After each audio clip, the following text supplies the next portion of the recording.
Welcome to the Salmon Runs YouTube. Enjoy the video. In this video, I will show how to make chocolate sprinkles, easy method.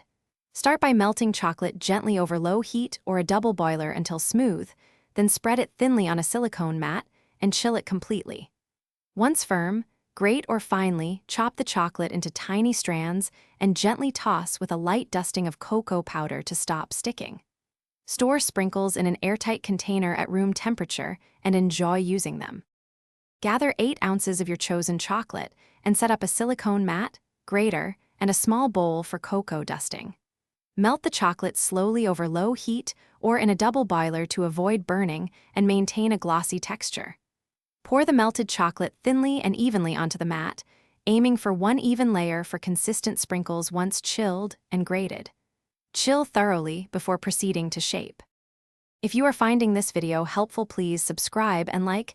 It really helps us keep making simple food content.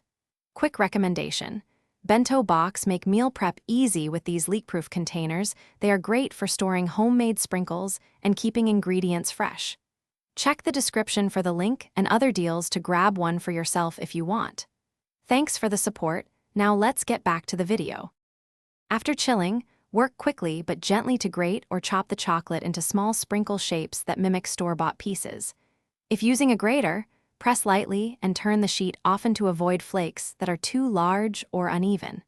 Toss the finished sprinkles with a small amount of sifted cocoa powder to reduce stickiness and improve appearance. Store them away from heat and moisture to preserve shape and flavor until use. Thanks for watching. Consider subscribing if we helped you.